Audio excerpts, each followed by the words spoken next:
Hi, welcome back to Joe Blogs. In today's episode, I want to talk about the Russian ruble and the Russian economy. One of the accepted principles in economics is that if you're an exporter and your economy is doing well, then generally speaking, that means that there will be demand for your currency because people are buying your products, and therefore the value of your currency should be rising in the international markets. But if we look at what's been happening to the Russian ruble over the course of the last 12 months, the value has tanked. This time last year, $1 was trading for around 60 Russian rubles. Today, it's closer to 100. So that represents a significant deterioration and indicates that things are not going well in the Russian economy. And if you've been following the channel, you'll know that Russia has posted a series of deficits over the course of the last 18 months. It's actually making huge losses and having to fund those losses from its national wealth fund. So that would explain why the value of the ruble has fallen so dramatically. So the value of the ruble represents a really good barometer for the Russian economy. And in the long term, it's difficult to manipulate that figure. In the short term, the Russian central bank can move into the markets and start buying rubles to try and push the value up. But that becomes very expensive to keep up. And that's exactly what we've seen in Russia. Immediately following the invasion, there was an improvement in the value of the ruble. And at that time, a lot of pro-Russian supporters were saying that told us that the Russian economy was super strong and wouldn't be affected by any of the sanctions. However, as the economy started to lose more money and the Russian central bank became less able to support the value, we saw it move towards more of a free float, and since that time the value of the ruble has deteriorated. And in August the value actually fell below 100 to $1, and that proved to be a bridge too far for President Putin. He instructed the Russian central bank to do something about it. They organised an emergency meeting and increased interest rates by 350 basis points. Now that did have a short-term impact on the value of the ruble, and it returned to somewhere in the region of 95 to $1. However, over the course of the last month or so, it started to deteriorate again, and earlier today it crossed that 100 level again. So it will be really interesting to see whether or not President Putin tells the Russian central bank to do something about it again and increase interest rates further, because that would have a really detrimental impact on the Russian economy. Because you can play around with interest rates to try to manipulate your exchange rate value, but the knock-on implications of that will be bad news for all of the people in Russia.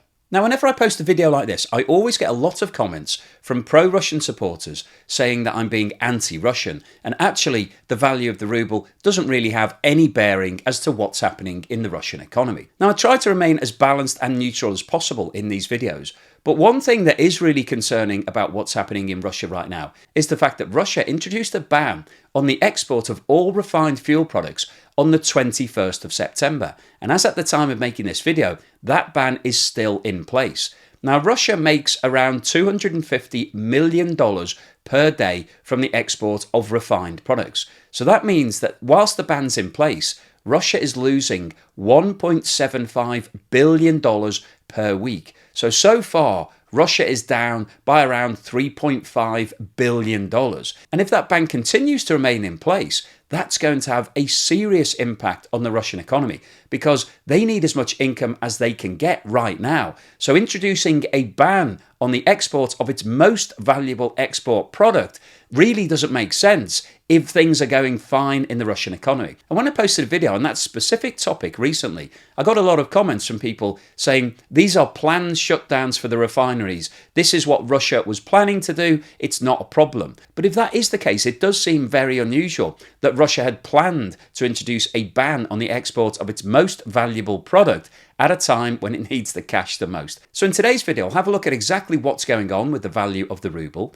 We'll then talk about what the implication of the fall in the value of the ruble is for Russia's exports and imports, and how this is going to have a huge influence on inflation, which Russia has identified as already being a problem. They've linked the recent interest rate rises to what's going on with inflation. We'll then have a look at the current situation of Russia's balance of trade and its current account. And then finally today I'll wrap up with my summary, so what I think is likely to happen over the course of the next 3 to 6 months, and what the implications of this are for the Russian economy.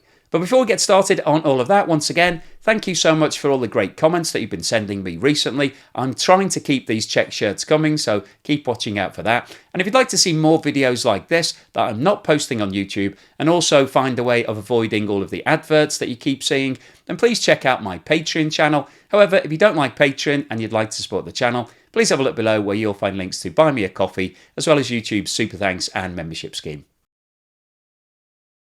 As I mentioned at the start of the video, in early trading on the 3rd of October, the value of the ruble fell below the 100 mark against the US dollar for the first time since August. And this chart shows the movement in the value of the two currencies over the course of the last year. And what this shows is that this time 12 months ago, one US dollar was trading for around 60 Russian rubles. Today, it's very close to 100. And if we expand the scale of this chart to show the position over the last 5 years, you can see that the current level is significantly lower than the ruble has traded at any point, apart from the very brief dramatic fall in value that was seen in the ruble immediately following the invasion of Ukraine. However, as you can see from the shape of this graph, the ruble actually recovered value very quickly. And in fact, by May 2022, was actually trading at a stronger level than it had been prior to the war starting, predominantly because the Russian central bank at that point moved into the market and was buying rubles to increase the value. However, as the Russian bank started to run out of funding, you can see that the ruble moved towards more of a free float, and over the course of the last 12 months, that free float has led to a significant fall in the value. And if we expand the chart out to show the position over the last 10 years, you can see that the current trading level is seriously lower than any time in the last 10 years. And if we expand the chart out to show the position over the last 25 years, you can see the huge fall in the value of the ruble. And 25 years ago, one US dollar was trading for around 15 rubles. And the reason that exchange rates are important is that they have a huge influence on both exports and imports, both of which are crucial to the Russian economy. Now let's start off by talking about how the exchange rate relates to the impact on exports. As we all know, Russia is a net exporter, and generally speaking, if the value of your currency falls, like the Russian ruble has, then there is a theory that that should make your exports cheaper and therefore more attractive, and could potentially result in an increase in income. So let's run through a hypothetical example where Russia is producing a product which has a net cost, including the profit for Russia, of 60 rubles. This time last year, 60 rubles equated to $1 US, so that product would have been sold in the international markets at $1. If we now look at the current situation, where $1 is now trading for 100 rubles, so basically 1 cent equals 1 ruble, that same product, which is costing 60 rubles, would be selling in the international markets for 60 cents, which obviously represents a significant fall in price, and therefore, in theory, could mean that the product becomes more attractive and you sell more of it. However, unfortunately for Russia, the vast majority of its exports are fossil fuels such as oil, natural gas and coal. And the price of those products is set in the international markets by supply and demand. So the price isn't really linked to what the value of the ruble is. So that means that even though the value of the ruble has fallen, it hasn't significantly reduced the price of Russian oil in the international markets. And in fact, as we discussed at the beginning of the video, the fall in the value of the ruble definitely hasn't improved the sale of Russian oil currently, because they've banned the export of all refined products. If we now move on to imports, which are a significant part of the Russian economy, because Russia is not self-sufficient, it has to import lots of different things. If we take an example of a product that is selling in the international markets for $1, this time last year, that product would have cost Russian consumers 60 rubles, because the exchange rate was $1 to 60 rubles. Today, that same product, which is still priced at $1, would cost Russian consumers 100 rubles, because the value of the ruble has fallen. So that means that over the course of the last 12 months, the price of that product in Russia has increased by around 66%, which would indicate inflation at around about that same level. And this is one of the puzzling things that's coming out of Russia. Over the course of the last 12 months, we've seen a serious fall in the value of the ruble. And in circumstances like that, you would usually expect inflation to be sky high. If you look at what's happening in Turkey, which has also seen a significant fall in the value of its currency, the Turkish lira, the fall in the value was one of the contributing factors that drove inflation to over 85%. It was seriously high. And given what's happening with the ruble, that's the sort of inflation that you would have expected to be impacting Russia. So let's have a look at exactly what's going on with inflation. This chart shows the movement in inflation in Russia over the course of the last 12 months. You can see that this time last year, inflation was running at 13.7%, which is a very high level. And in the period between September 2022 and February 2023, inflation remained high and was sitting at 11% in February. However, in March and April, we saw a remarkable reduction in inflation. And by April 2023, inflation was down to 2.3%, giving Russia one of the lowest levels of inflation out of all of the biggest economies in the world at that point. Now, if we look at what's happened over the course of the last 4 months, inflation has increased in every single month. It went to 2.5% in May, 3.3% in June, 4.3% in July, and the official figures for August show that inflation was 5.2%. So the increasing trend is obviously concerning from Russia's point of view.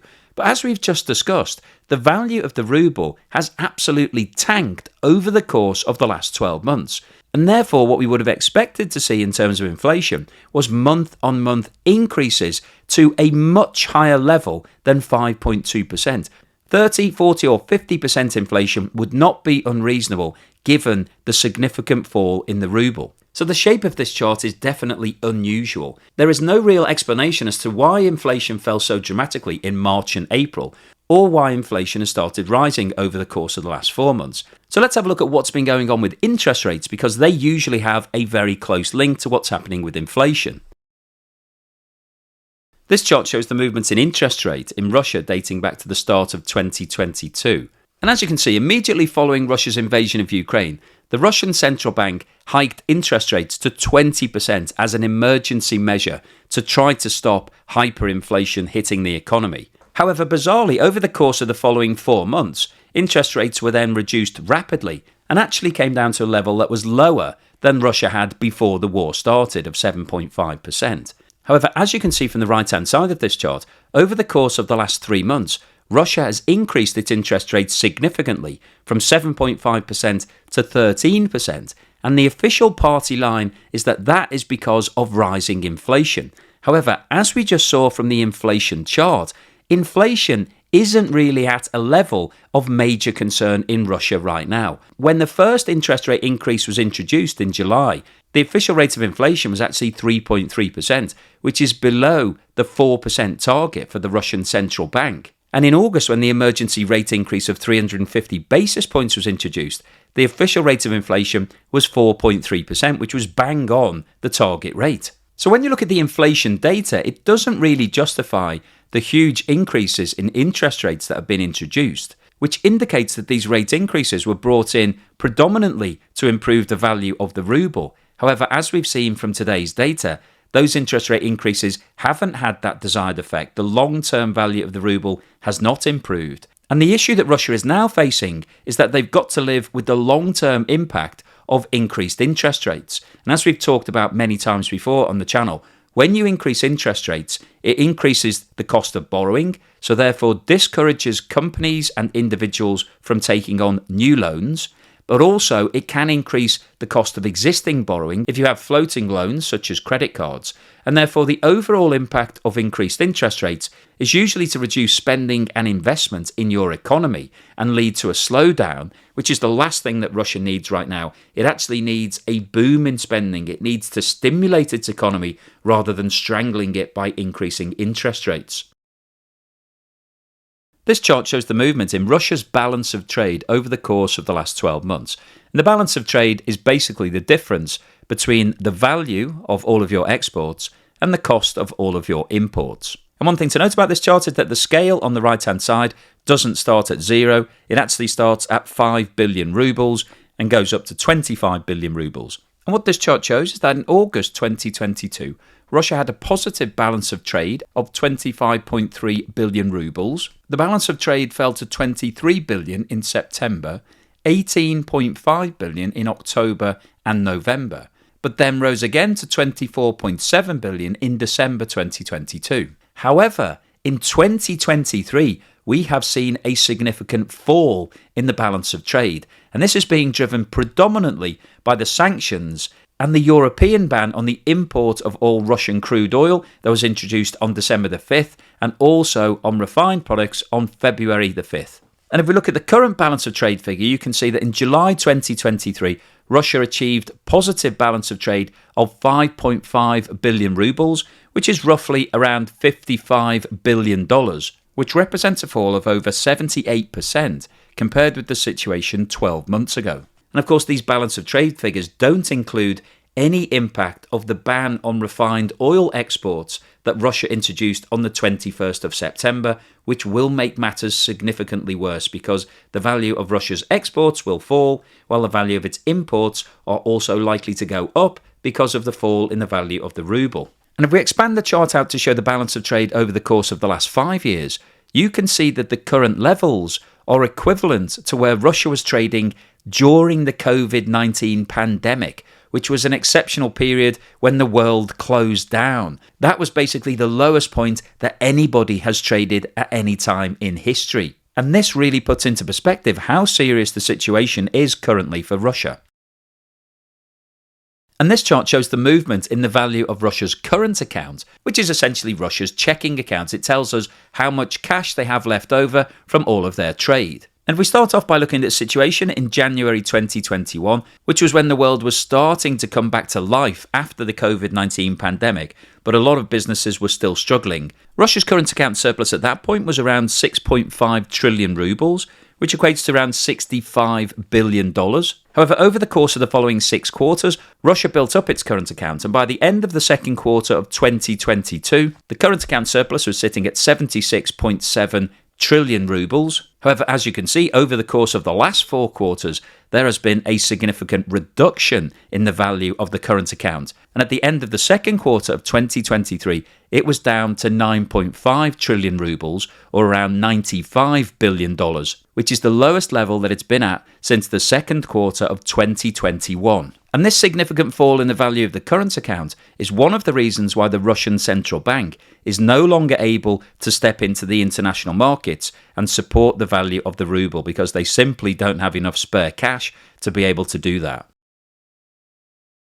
So what's the summary and conclusion today? Well, I wanted to post this video firstly to give you an update as to what's happening with the ruble, because as I mentioned at the start of the video, I think it's a really good barometer to tell us exactly what's happening in the Russian economy. We've got a very limited supply of data that's being released by Russia, so it's hard to really get under the skin of what's happening on a day-to-day basis. However, the one thing that Russia can't control is what's happening with the exchange rate for the ruble. And the fact that the ruble's value has once again fallen below 100 to $1 tells us that there are serious problems right now. And it'll be really interesting to see whether or not the Russian central bank does call another emergency meeting to hike rates again. And the problem that these continued increase in interest rates will have is that they're going to hurt the Russian economy over the longer term.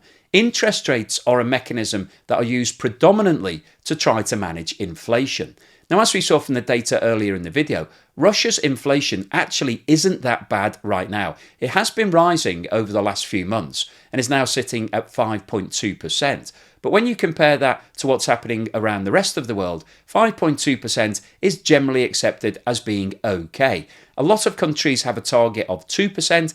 Russia's long-term target at the moment for inflation is 4%. So 5.2% isn't that far away from the target level. Now, usually when you increase interest rates, it generally dampens demand in your economy and therefore should lead to a reduction in prices and bring inflation down. But what we've seen in Russia is that over the course of the last few months, there have been 3 large interest rate increases. The rate's gone from 7.5% to 13%. However, during that period, inflation has actually gone up in every single month. And one of the reasons for the increase in inflation is the fact that the ruble has fallen in value because it's making imports significantly more expensive. If you look at what's happened over the course of the last year, the value of the ruble has dropped from around 60 to $1 to around 100. And as we talked about earlier in the video, that means that consumers in Russia are having to pay significantly more for any products that are being imported. So that's really what's starting to drive up inflation.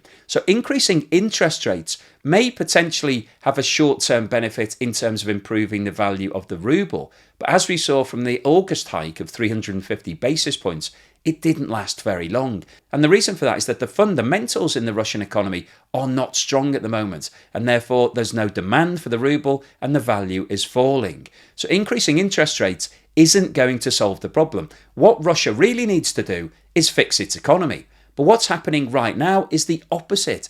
Russia banned the export of all refined oil products on the 21st of September. So that means that it's lost all of that income. And this is the most important part of Russia's economy. So that tells us that there are serious problems in Russia right now. Russia has huge reserves of oil, one of the largest in the world, and up until recently it was one of the biggest refiners and exporters of oil. So there should be an abundance of refined products in Russia. They shouldn't have to be introducing a ban unless there is a serious problem. But the fact that they've now cut off all of those export supplies means that they've got serious issues internally. And unless Russia sorts out this situation really rapidly, this could become a very vicious circle, because the longer that export ban goes on, the less income that Russia is receiving, therefore it's making bigger deficits, therefore it's going to have to take money out of the National Wealth Fund. And as we talked about before, that National Wealth Fund is a finite amount of cash. And at some point, if Russia keeps making huge deficits, it will run out, and Russia could run out of cash, particularly if it's not receiving all of the income from its oil exports. So this represents one of the most serious situations that Russia has found itself in since the invasion of Ukraine started. So the overall summary of today's video is that the value of the ruble has fallen once again. It's past that magical 100 level, and it will be interesting to see what Russia's response is to that. The reasons for that fall in value are all being driven by what's happening in the Russian economy. Things are not going well. The export ban on refined products remains in place, so Russia has lost all of that income whilst it's still having to pay for its war in Ukraine. And if things don't improve soon, Russia is potentially at risk of running out of cash at some point in the next 6 to 12 months. So I'll keep you posted on any further news and developments on this and related stories. Hopefully you found today's video useful, informative and thought-provoking. If you've liked what I've said, then please give me a thumbs up. Thank you for watching this video all the way through to the end, and here's something to put a smile on your face.